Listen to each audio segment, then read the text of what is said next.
Yo diría que hoy el problema de la humanidad no es estar en la oscuridad, no encontrar las respuestas, no saber de dónde venimos, hacia dónde vamos, etc.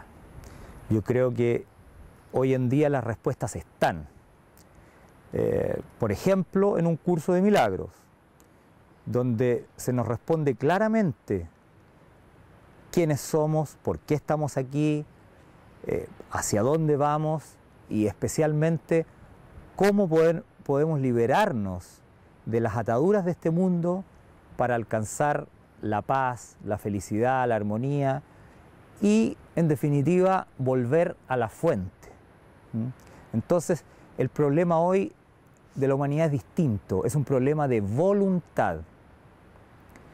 O sea, la pregunta es, ¿quién quiere escuchar?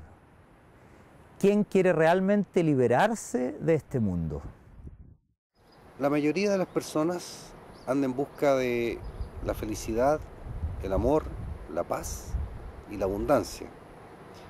¿Qué consejo les darías a esas personas para que alcancen sus metas? A ver, para alcanzar todas las cosas que mencionaste, el amor, la paz interior, la abundancia, la salud, que no hemos nombrado, el bienestar, etcétera, etcétera, todo eso se alcanza a través de la paz interior. O sea, aquella persona que alcanza la paz interior, alcanza todas esas otras cosas, ¿no? Porque vienen por añadidura.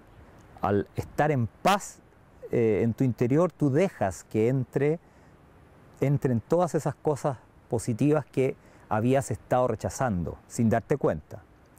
Entonces, para simplificar la pregunta, podríamos decir cómo se alcanza la paz interior, que trae todo el resto por añadidura, ¿no? Es un poco como decir, buscad primeramente el reino de Dios y su justicia y todas las demás cosas os serán añadidas, ¿no? Porque el reino de Dios es la paz interior y trae todo el resto. Entonces, si la pregunta es, ¿cómo se alcanza esa paz interior? Bueno, obviamente la respuesta puede ser muy larga, muy extensa, pero si yo tuviera que responder con una sola palabra, diría que la clave es el perdón. Pero claro, sin duda que es una respuesta que a muchos no les va a servir. La mayoría va a quedarse ahí. Ah, qué interesante el perdón. Pero no va a saber aplicarlo, no va a saber realmente cómo puede a través del perdón lograr esta paz interior que le va a traer todo lo que desea. Entonces, el segundo punto, después de concluir que la clave es el perdón, sería definir qué es lo que es el perdón, porque ahí hay un problema no menor, y es el hecho de que el concepto que se nos ha enseñado el perdón desde niños no es el perdón del que estamos hablando ahora, no es el perdón sanador, no es el perdón que te lleva a la paz interior. Lamentablemente, la mayoría de la gente, por no decir casi todos, tienen un concepto errado del perdón, o mejor dicho, tienen un concepto de un perdón que no es sanador. ¿Y cuál es ese perdón que nos han enseñado siempre y que no tiene poder, o por lo menos tiene un poder muy pequeño? Es como tomarse una aspirina. Te alivia un poco al principio, pero después estás igual. Entonces, ¿cuál es ese perdón que no nos sana, que nos han enseñado toda la vida? Aquel perdón en el cual tú partes por definir muy claramente el pecado que se ha cometido contra ti. Cuando tienes totalmente definido el pecado que alguien cometió hacia ti, tú en algún momento de grandeza, de religiosidad, etc., decides perdonar. Y dices, voy a perdonar este tremendo pecado que cometieron contra mí, esta tremenda ofensa, esta tremenda agravio, este tremendo agravio, ¿no?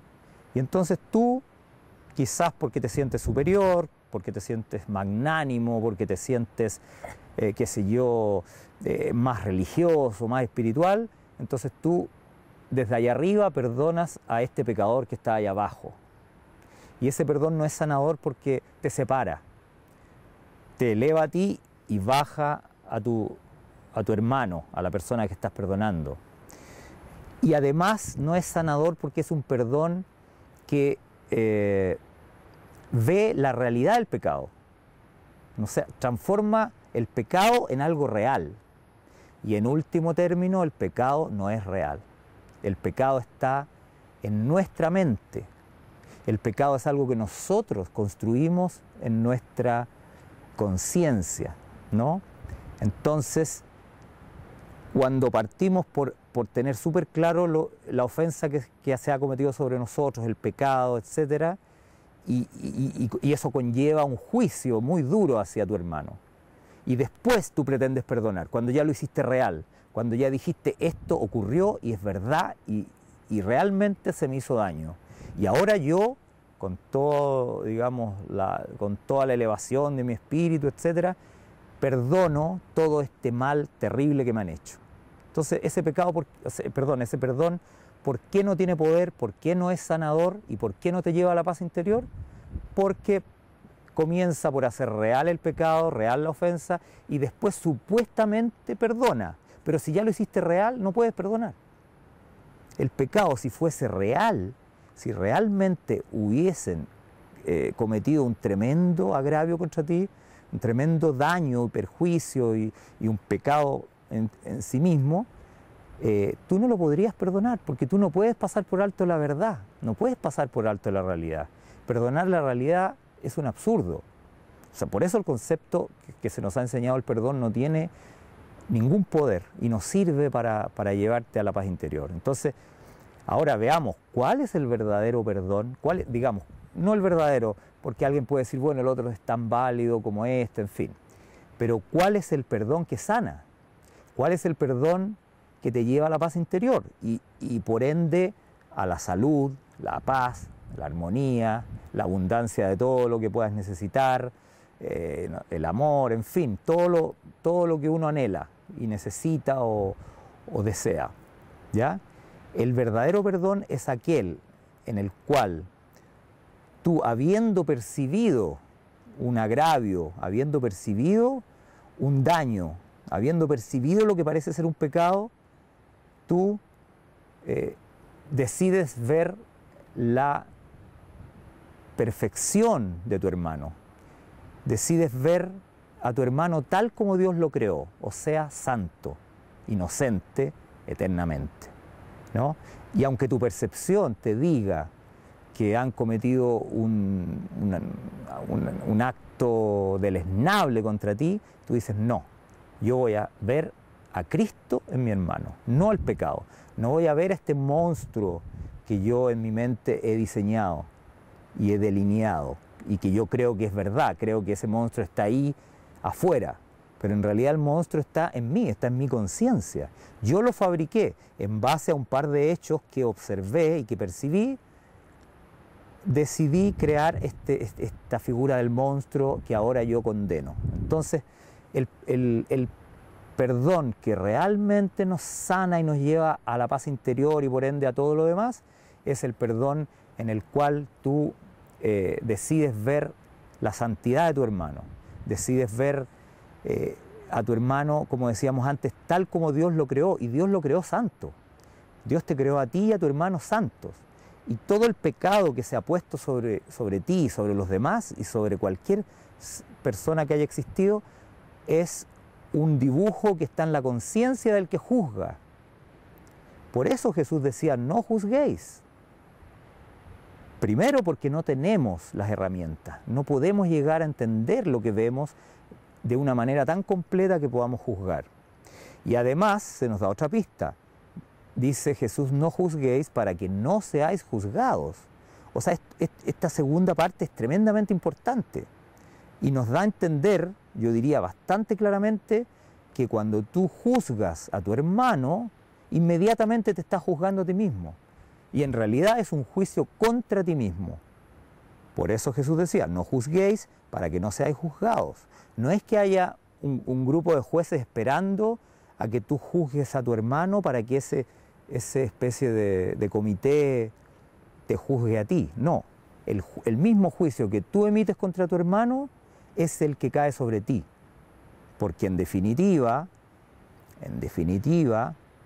tenemos que entender que lo que tú estás juzgando en tu hermano, y este es otro elemento tremendamente importante de la ecuación, lo que tú juzgas en tu hermano no es lo que está en tu hermano. Tú crees que estás juzgando la calidad humana, la bondad o la maldad o las características de tu hermano. Pero en realidad ya sabemos, tanto por la psicología como por la espiritualidad, incluso por la física cuántica, ya sabemos que tú lo que observas es una proyección de ti mismo. Entonces, otra razón para no juzgar es que te estás juzgando a ti mismo. Aunque tú apuntes con el dedo a otra persona y digas, esa persona es así, así, así, tiene todos estos defectos, aparte de que no te conviene juzgar a nadie, menos te conviene porque en realidad te estás juzgando a ti mismo, estás juzgando una proyección que tú has hecho sobre tu hermano. Entonces te estás juzgando y a la vez condenando a ti mismo.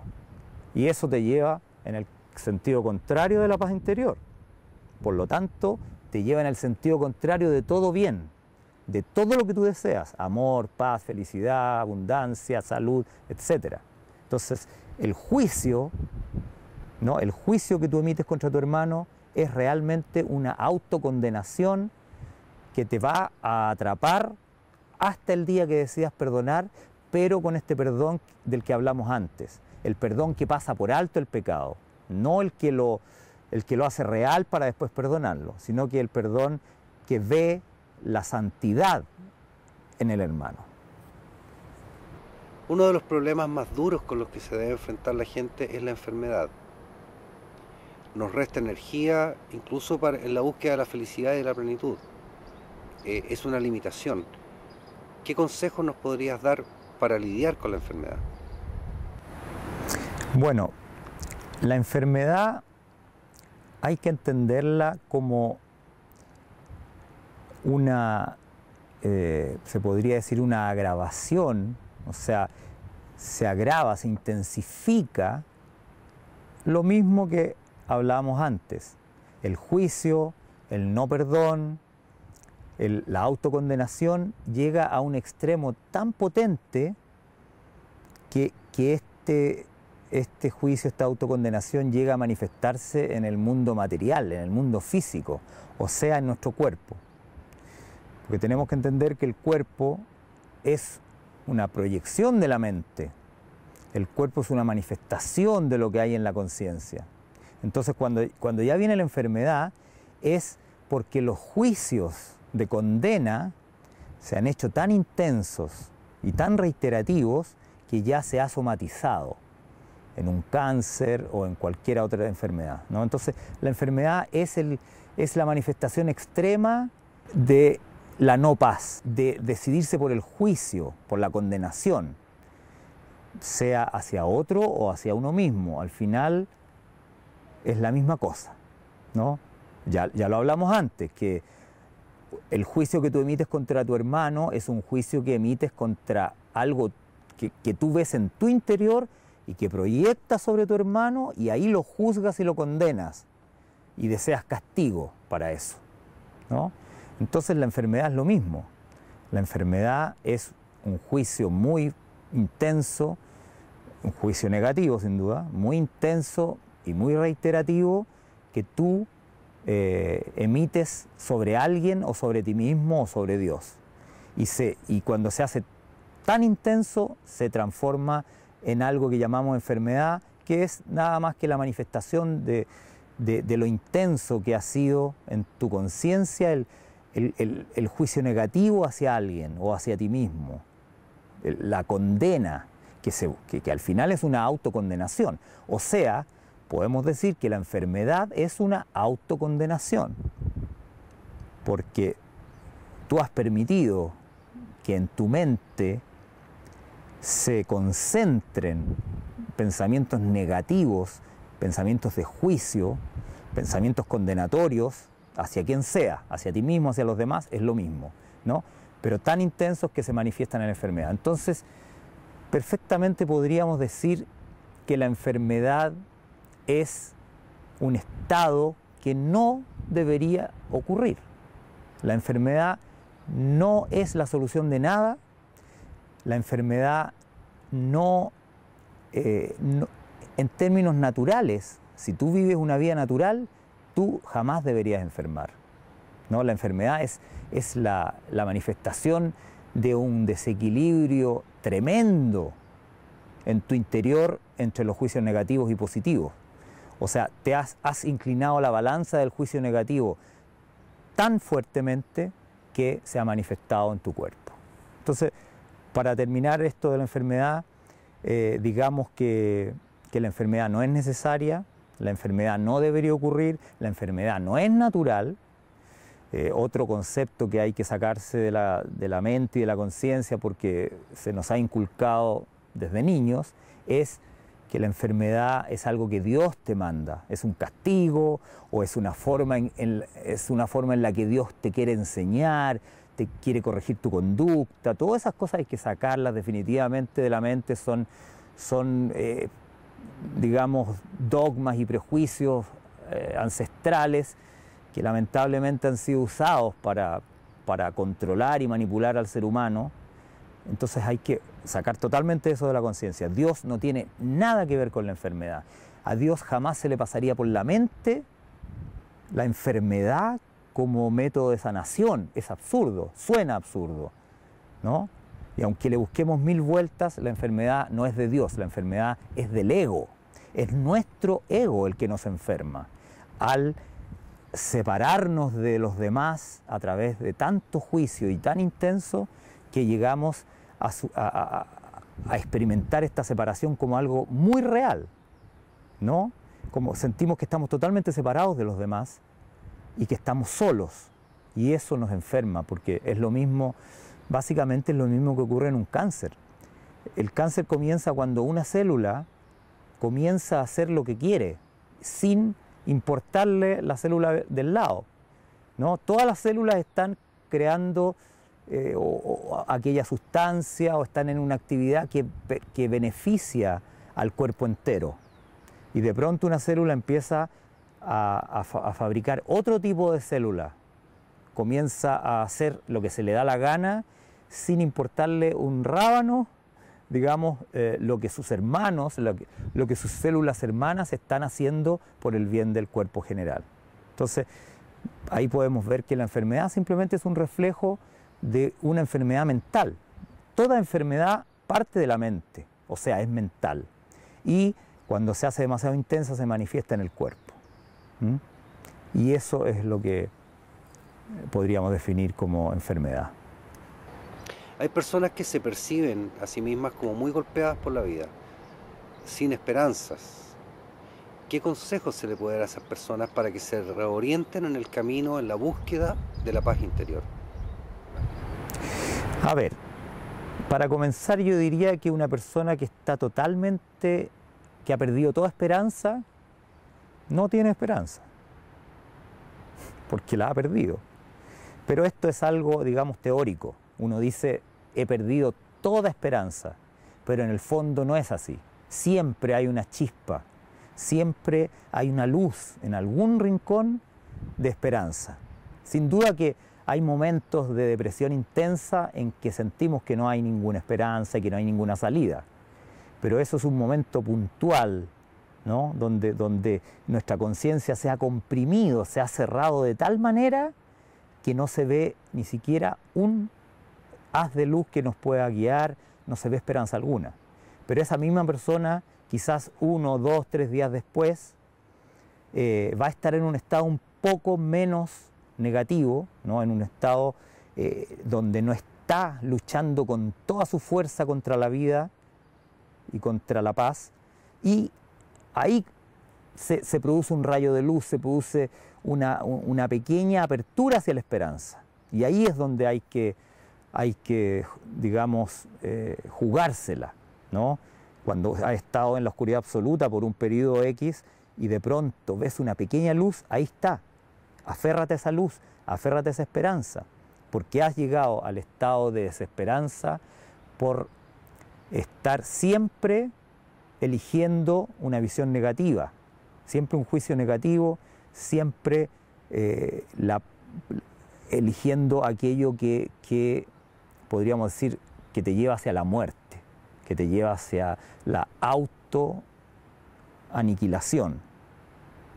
Has estado eligiendo en contra de la vida, en contra de la paz, en contra del amor. Entonces, en el momento en que crees haber recuperado por lo menos una chispa de esperanza, ya no estás tan negativo y todo, tienes que aferrarte a esa chispa y aumentarla. Y comenzar a ver en cada cosa que tú ves negativa, ver, a ver, pero ¿qué hay de positivo aquí? ¿Qué cosa positiva puedo encontrar en esta masa oscura que estoy viendo? Y concentrarse ahí. Y esa es un poco una fórmula para salir de la desesperanza total. Pero al final el método definitivo es el mismo que hablamos antes, es el perdón. Es cambiar el juicio de condena por un juicio, o mejor dicho, cambiar un juicio de condena por una visión de amor. Y la visión de amor es aquella que ve lo mejor de tu hermano y lo mejor de ti mismo, ¿no?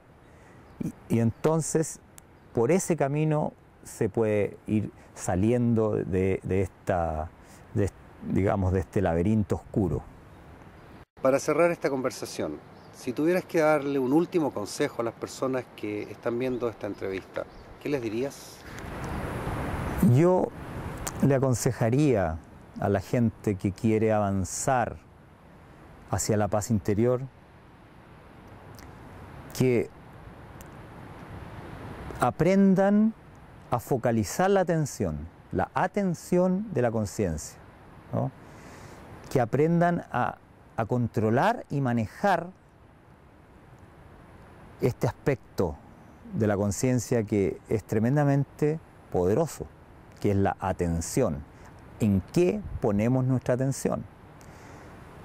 Podemos, y es muy probable que la mayoría de la gente haya caído en esto, llegar a focalizarnos en todo lo negativo, focalizarnos en todos los problemas, focalizarnos en todas aquellas cosas malas que ocurren o aquellas conductas que nos parecen nefastas, etc. Pero si aprendemos a refocalizar nuestra conciencia en lo positivo, en la luz, en aquellas cosas que consideramos nobles de la gente, en las conductas, digamos, admirables, etc. Si logramos esta refocalización de nuestra atención, vamos a estar, digamos, autoayudándonos en este camino hacia la paz en forma más relevante de lo que pensamos. O sea, la focalización de la conciencia es un aspecto de vital importancia. Y si tú dejas que tu ego esté siempre eligiendo qué es lo que veo, cómo lo veo, ¿no? Dónde me concentro, si en lo negativo, en lo positivo, en la esperanza, en la desesperanza, en las cosas buenas que me ocurren, o me concentro en todas aquellas cosas que me hacen sentirme víctima de la vida y de los demás, hay una diferencia enorme. Entonces, mi consejo último sería eso, sería focalizarse en la esperanza, focalizarse en todo lo loable, en todo lo positivo. Y también yo diría que es importante focalizar la mente en aquella parte de nuestro interior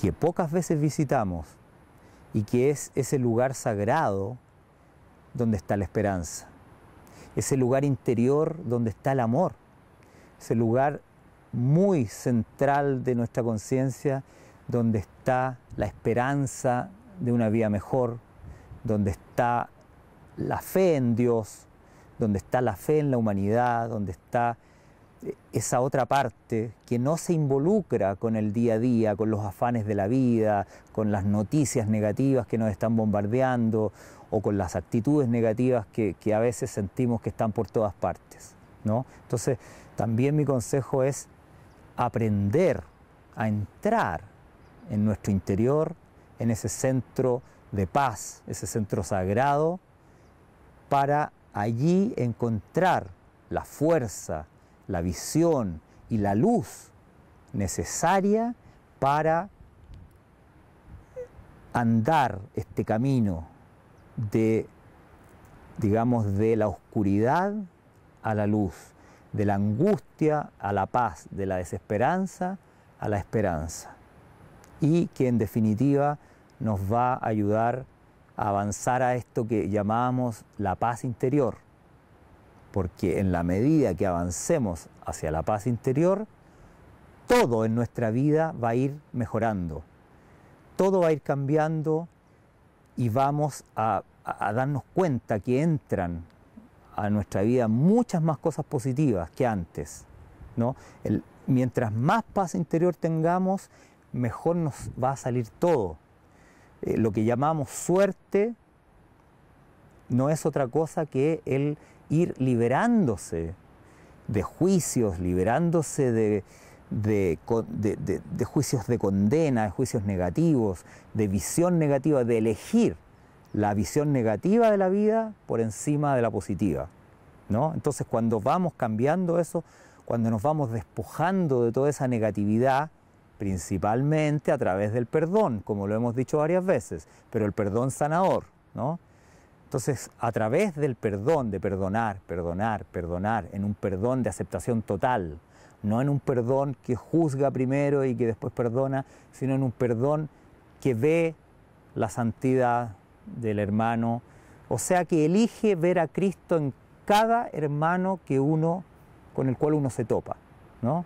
Entonces, esto es lo que nos va a ayudar, en definitiva, a caminar hacia la paz interior, que, como dijimos antes, nos va a abrir a todo lo positivo que existe en el universo. Y ahí, bueno, esto se retroalimenta. Mientras más cosas positivas nos ocurran, más paz interior vamos a tener y vamos a tener más fe de que este camino hacia la paz interior vale la pena recorrerlo.